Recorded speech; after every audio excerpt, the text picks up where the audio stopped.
धर्मांतरण केस में पकड़े गए छांगुर बाबा पर कई खुलासे करने वाले हैं। शुरुआत करते हैं खुलासा नंबर 1 से। पिछले 3 सालों में छांगुर बाबा को लगभग 500 करोड़ की विदेशी फंडिंग मिली।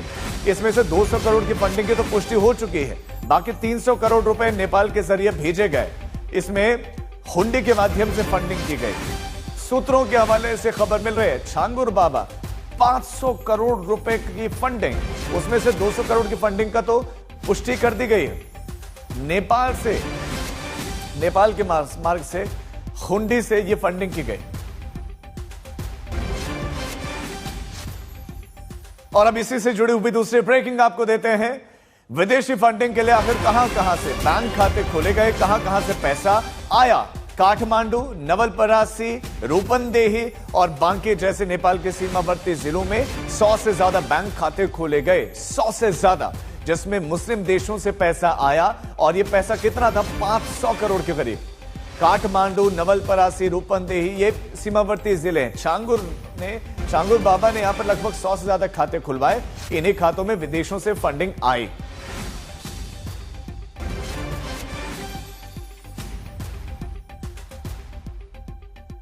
तो आपने देखा विदेशी फंडिंग लाने के लिए छांगुर बाबा के लिए कहां खाते खोले गए। और अब अगली ब्रेकिंग में हम उन देशों का खुलासा करने जा रहे हैं जहां से छांगुर बाबा को फंडिंग हुई।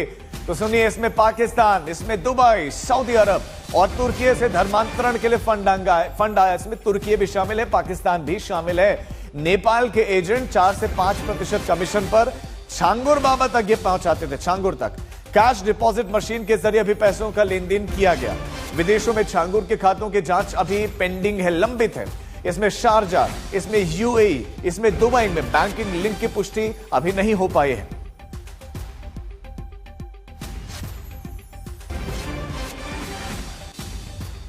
अब छांगुर बाबा पर एक और बड़ा खुलासा आप सुनिए। छांगुर बाबा को विदेशी फंडिंग में सबसे ज्यादा पैसा अयोध्या जिले में किया गया।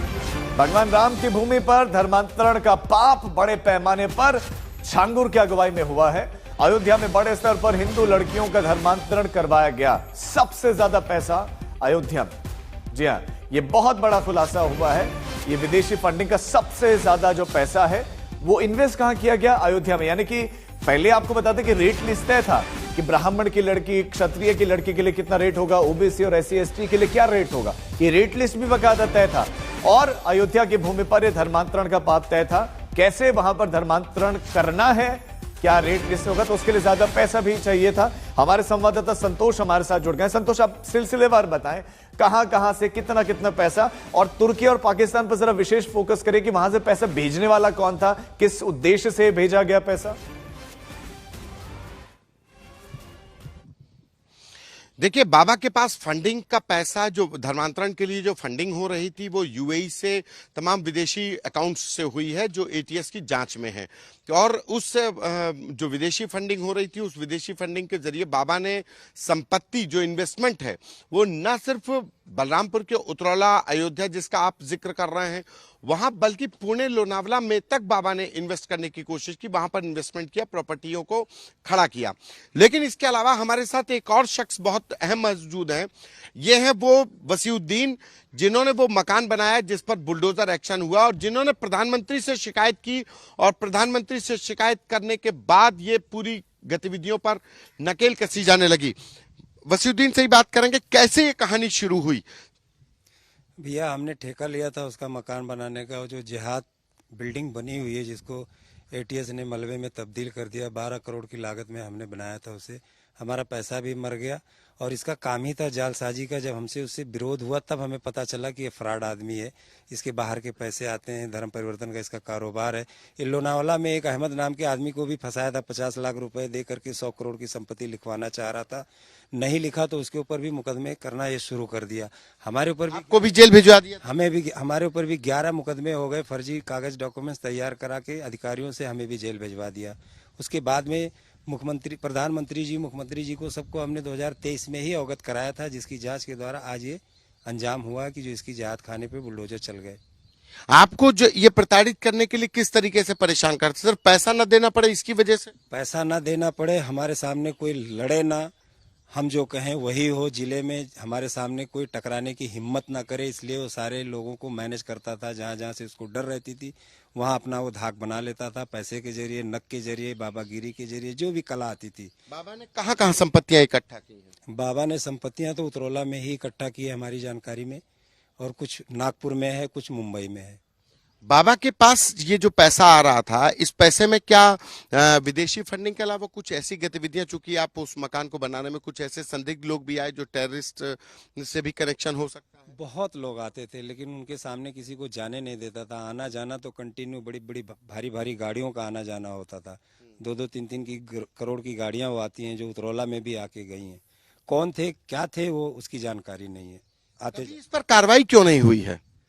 उसका प्रभाव बहुत था जिले के अंदर। ये तो जांच एजेंसियां खुद पता चला सकती हैं, कर सकती हैं कि क्यों नहीं इसके ऊपर कार्रवाई, इतना देर क्यों हुआ। उसके पैसे बहुत थे, अथाह पैसे थे। जो उसके खिलाफ बोलता था या कोई कार्रवाई करना चाहता था, पैसे से वो खरीद लेता था। क्या अधिकारियों की भी नजर नहीं कि आपने अपनी शिकायत नहीं कराई है? उतरौला थाने से लेके बलरामपुर तक बड़े बड़े अधिकारियों को हमने रजिस्ट्री द्वारा सबको अवगत कराया, लेकिन जो भी आती थी रिपोर्ट लगा के यहाँ थाने से भेज दिया जाता था कि बाबा बहुत अच्छा आदमी है, क्योंकि पैसा अच्छा है तो बाबा अच्छा है। पैसे से खरीद लेता था? खरीद लेता था पैसे से। मुकदमों को लिखा देता, आप जेल में थे तब भी मुकदमा लिख गया? मैं जेल में था, 307 लिखा गया, 76D लिखा गया। ये जेल में बैठा था, मुझे जेल में मौजूद था मैं उस वक्त, जब मैं बाहर भी नहीं था, और ना ही मुझे कोई नोटिस आई, ना कोर्ट से, ना थाने से, कोई जानकारी नहीं। डायरेक्ट हमारी तलबी हुई है। अब क्या एक्शन हो रहा है तो क्या कहेंगे कि अभी और भी लोग पीड़ित हो सकते हैं क्या? तो हम ही पीड़ित हो सकते हैं। हमारी कब हत्या हो जाए इसकी कोई गारंटी नहीं है। इस बात का हमने शिकायत कल डीएम साहब से और एसपी साहब से किया, उसमें भी अभी हमें कोई आश्वासन नहीं मिला है। ये देखिए, बिल्कुल संतोष, पुलिस भी ऐसा लगता है कि जेब में थी इस छांगुर बाबा के। तो ये बड़ा खुलासा हुआ है कि बलरामपुर के छांगुर बाबा ने जिस उतरौला की कोठी को धर्मांतरण का विदेशी फंडिंग का केंद्र बना रखा था, उस कोठी को बनाने के लिए छांगुर ने कंस्ट्रक्शन के प्रोपराइटर बब्बू उर्वशुद्दीन को 12 करोड़ का ठेका दिया था, लेकिन पैसा दिया ही नहीं। छांगुर इतना शातिर था कि उसने बब्बू को सिर्फ 5 करोड़ 70 लाख का भुगतान किया और बाकी रकम यानी कि 6 करोड़ 30 लाख रुपए का भुगतान ना करना पड़े, इसके लिए बब्बू के साथ मारपीट की, उसे फर्जी मुकदमों में फंसाया गया। कुछ ऐसे मुकदमे भी लगाए गए कि जब वो जेल में थे तब बाहर उनको मुकदमे लगाते जा रहे थे। यानी कि पुलिस की कितनी मिलीभगत रही होगी। छांगुर बाबा के इस करतूत का वसीउद्दीन उर्फ बब्बू ने थाने में से लेकर जिले के बड़े बड़े अधिकारियों से शिकायत की। सुनवाई जब नहीं हुई तो प्रधानमंत्री से शिकायत की। संतोष हमारे साथ उन्हीं के साथ इस समय बैठे हुए। संतोष, उनसे पूछे कि जब आपने पीएम तक इस बात को पहुंचाया तो फिर आपको क्या जवाब मिला, और क्या जो एक्शन हुआ है क्या उन्हीं शिकायतों के बाद हुआ है? क्या ये जो आपने शिकायत की, लगता है कि प्रधानमंत्री जी से शिकायत करने के बाद ये मामला खुला? नहीं तो बाबा तो सालों से बलरामपुर जिला प्रशासन को जेब में रखे था। जी, ये प्रधानमंत्री जी को हमने अवगत कराया, शिकायत की, उसके बाद उस पर कार्रवाई और जांच शुरू हुई है, जिसकी जांच में ये संदिग्ध पाया गया और एसटीएफ ने इसके ऊपर कार्रवाई की। वरना ये लोग पहले कुछ नहीं कर रहे थे। कौन अधिकारी था जिसकी वजह से आपको लगता है कि आपकी सुनवाई नहीं हुई? आप ही के साथ कैसे, कौन कौन लोग थे? आपने शिकायत करी और नहीं सुनवाई हुई, बाबा के नेटवर्क में थे वो लोग? 2022 में जो अधिकारी पुलिस अधीक्षक थे बलरामपुर, उस पीरियड में बहुत लोगों के साथ जो है नाजायज हुआ है, बहुत लोगों के साथ जुर्म हुआ है। पैसे जिसके पास थे वो अपना काम पैसा खर्च करके करवा लेते थे। यहाँ तक हत्याएं फर्जी हुई है, जो फर्जी जेल गए हैं, जिनका उसमें कोई कसूर नहीं है। हमारे पास बैठे भतीजे की भी हत्या हुई। हमारे भतीजे की भी हत्या हुई। हमारे भतीजे की भी हत्या इन्होंने ही करवाया है। होने वाली थी हत्या हमारी, लेकिन उस वक्त हम चले गए थे बॉम्बे शादी में एक, और मौके से हमारा लड़का मिल गया, भतीजा मिल गया, उसकी हत्या करवा दी। और हत्या ऐसा करवाया कि ठीक है संतोष, आपका इस तमाम जानकारी के लिए बहुत